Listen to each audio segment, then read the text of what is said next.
Hello everyone. In previous lectures, we have discussed about regular languages, regular grammar, and all the things related to finite automata, like what is finite automata, what are tuples of finite automata, how to design it, like deterministic finite automata, non-deterministic finite automata, finite automata with output, where we have done Millet and Murray machine, then how to minimize any DFA, deterministic finite automata minimization using Myhill-Narrow theorem.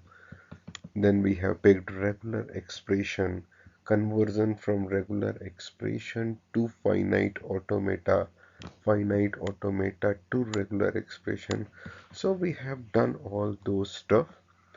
Now our next topic is context-free language and corresponding grammar.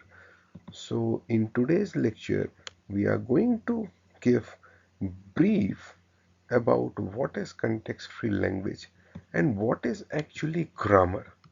Once we will discuss grammar and complete little bit overview of grammar, then further we will focus on how to write context-free grammars. So let's start our topic. In previous lectures also we had started always our discussion with Chomsky hierarchy. So I am again going to begin my discussion with Chomsky hierarchy. Here, as you can see, that we have already completed our regular language part, and all the details like finite automata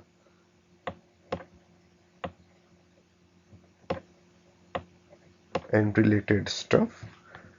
Now, this is the language which is given here, a to the power m b to the power n, where m and n are greater than equal to 0.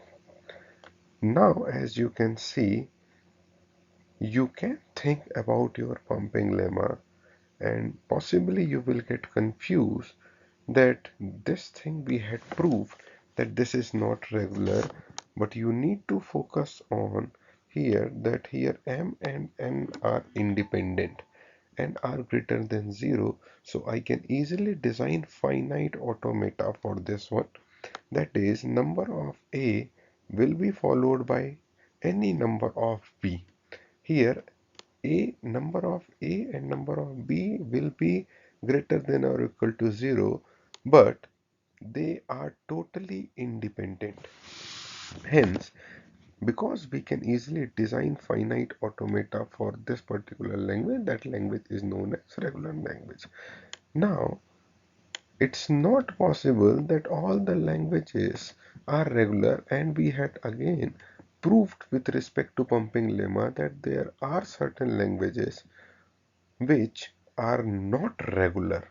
For example, we had already utilized that a to the power n b to the power n means equal number of a and equal number of b, where a will be followed by b.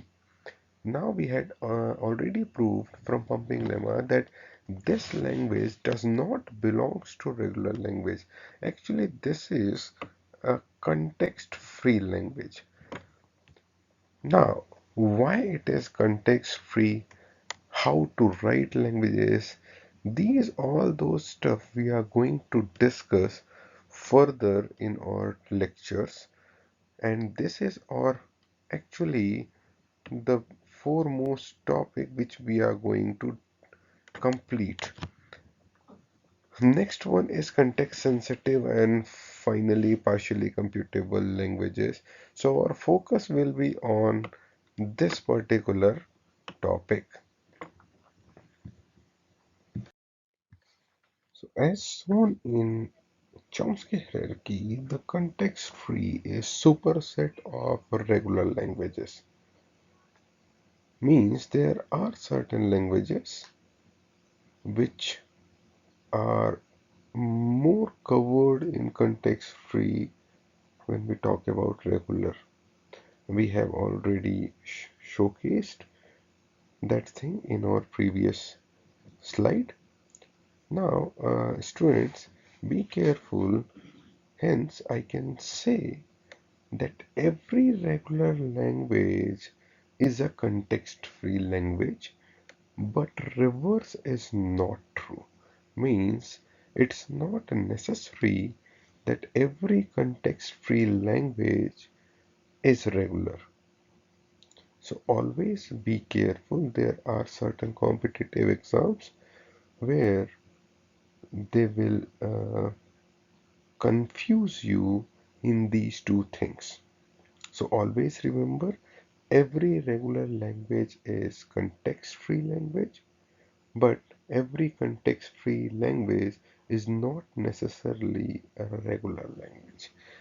Hence, I can say that context-free language is larger than the class of regular language.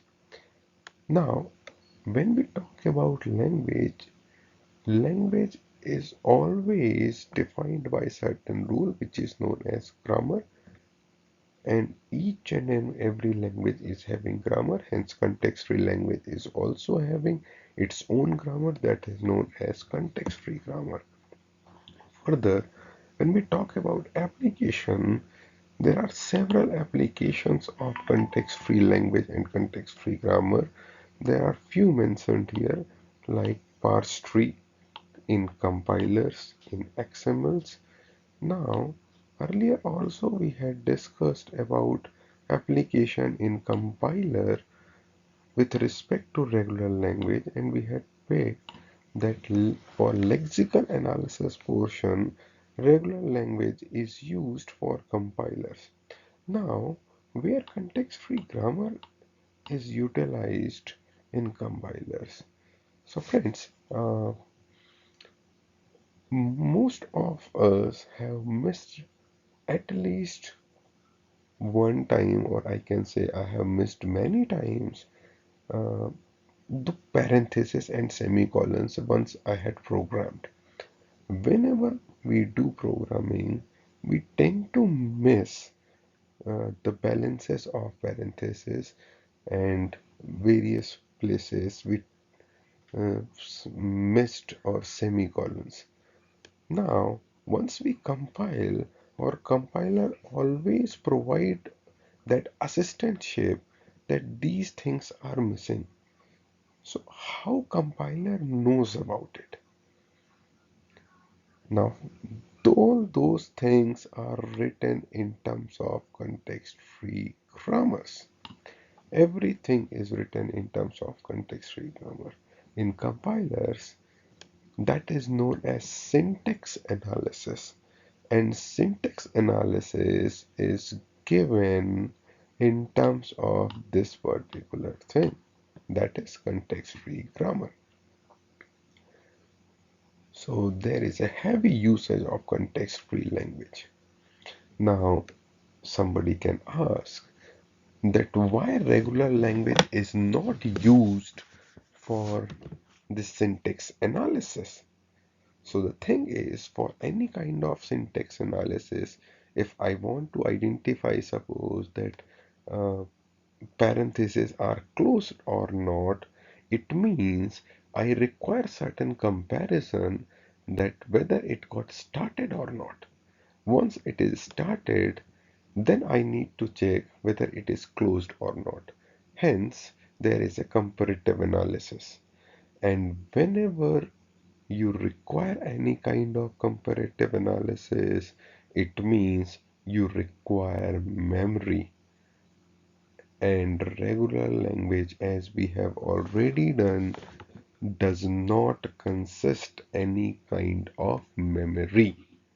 Hence, these things cannot be identified by regular languages, and that is the major reason that why we require context-free languages. So I hope that it is clear that what is application of context-free language and why regular language cannot be utilized for syntax analysis in compilers, why it is context-free language which is in usage of compiler for syntax analysis.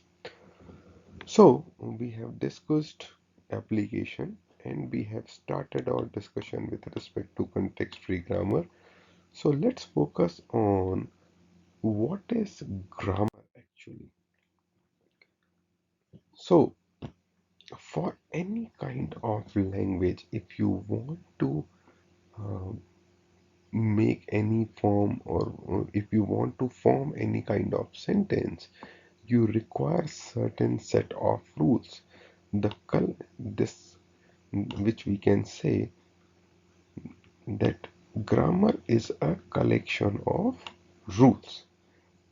This collection defines what is legal in the language and what is not. Means whenever you try to design any sentence, even in English, Hindi, French, Japanese, you can name any language, you require specific grammar so that you can identify that whether the given sentence or form sentence is right or wrong. Hence, for any language, there is a need of set of rules which is known as grammar. So that is the major aspect of grammar, and hence we are going to focus primarily on grammar. Now, how to represent grammar with respect to our computational model? We have picked a regular model. For that, we have designed a finite state machine. Now we are going to focus on context free. So, how to provide definition of grammar with respect to computational model or mathematical model? Generally, we can say that grammar is a set of rules. But once we try to form any grammar, we cannot simply say that it is set of rules. How to define it? What will be the mathematical base of it? So for that purpose, we require certain notations through which we can define grammar. So here, these are basic things of any grammar, which says that any given grammar is a collection of four different things. The first thing is variable, that is V. Now variable, what is variable? Which can have different values. The next thing is terminal and also called alphabet. Now alphabet can be represented by summation or it can be represented by T. Now these are the alphabets or inputs on the basis of this variable is defined. Now further, for all the variables you require certain substitution rules that is known as P. And finally, for every grammar you require certain starting symbol which is called S. So we have four different things: variable, terminal, production, and starting symbol. So when we talk about any kind of grammar, it consists four tuples. That is variable, terminal, production, and starting symbol. When we talk about grammar, as I have discussed in previous slide, that it is a collection of four tuples: variable, terminal, production, starting symbol. But the thing is how the grammar rules are represented mathematically. So we are going to utilize to represent mathematically this notation, arrow notation. Now this how to use this thing. Suppose it is written alpha, this arrow, and beta. Now this is known as alpha produces beta. In this way, we are going to pick it, that it says alpha produces beta, or alternatively we can say alpha can be replaced by beta. Further, alpha construct beta. So be careful once you are reading or writing this thing, because these are the basic things which you require. Alpha produces beta. Now let's take one example. Here the input alphabet are A, B, C, and the following grammar generates all strings over input. Now there is certain grammar rules are given. The first rule says that S produces small a capital S. Next rule says capital S produces small b capital S. Then it says capital S produces small c capital S. Further it says capital S produces epsilon. So when we talk about variable, terminal, production and starting symbol. So can you identify all those stuff here? What are variable? What are terminal? Variable means whatever you got on your left hand side, means this particular thing. Whatever entries you are getting here, everything is variable. And on your right hand side, apart from those variable, whatever left, everything is terminal. So as we can see here variable is S. Now here, once I remove this thing, now remaining thing are A, B, C. Once again, you can see here inputs are already given A, B, C, and the terminal are A, B, and C. Remove all the variables from your right hand side and you got your terminals. Once again, I'm going to repeat how to pronounce this thing. That is S produces AS, S produces BS, S produces CS, S produces epsilon. I hope now you can easily identify that what is variable, what is terminal.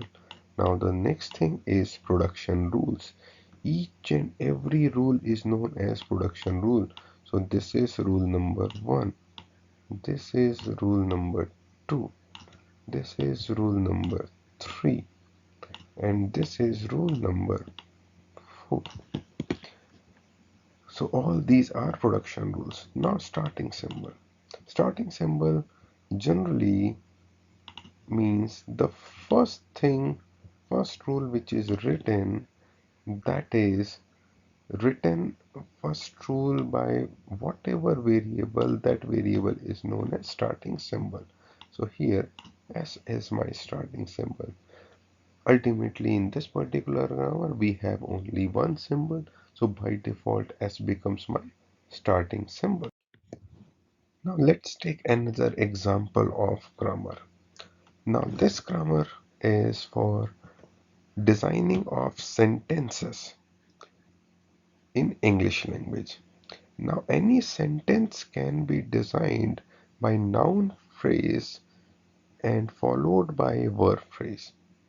I hope we already know that which kind of sentence can be framed in our English. The sentence produces noun and verb.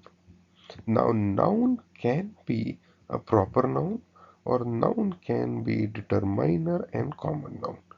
Now proper noun produces Manish, means proper noun can be Manish, proper noun can be Parul, determiner can be a and the verb. Now verb can have verb and adverb, means verb followed by adverb, or verb can have only verb. Now verbs are drives, eats, adverbs are slowly, frequently. So I had made all 13 rules for designing any kind of sentence. For example, if I'll put up values here, like suppose noun phrase, suppose I have put it the next one and further Manish, and for verb I have taken suppose this one and further this one. So I have taken Manish eats. Now this becomes my sentence. So in this way, I can write several rules of any grammar. Now can you identify various tuples of any grammar, that is variable, terminal, production and starting symbol in this particular example? So here variables are sentence, noun phrase, proper noun, determiner, verb phrase, verb, adverb. Whatever written on your left side, everything is variable. In your right side, remove all the variables, and if anything is remaining, that becomes terminal. So here, Manish, Parul, I, the, drives, eats, slowly, frequently, everything becomes terminal. Production rules, we have 13 number of rules. Now what is starting symbol here? Starting symbol, as we have earlier said, this sentence variable is my starting symbol. Whatever given first, that is starting symbol if nothing is mentioned. Be careful if nothing is mentioned. So in today's lecture, we have started our discussion with context-free language and grammar. We had picked that what is context-free language. We have also picked that context-free language is superset of regular language. What are applications of it? Then we moved that for any language you require grammar, and we have identified that how grammar is mathematically represented for modeling for various languages, and we have picked that any grammar consists four tuples: variable, terminal, production and starting symbol. We have identified that how, if any grammar is given, to identify what is variable, what is terminal, what is production, and what is starting symbol. We have picked that how mathematically grammars are notified, like alpha produces beta. So further we have picked two examples of grammar, and we have tried to extract various tuples from those grammars. So all those things we have done in today's lecture. In next lecture, we will pick that how to derive any given string from any given grammar. That we will do in our next lecture. Thank you.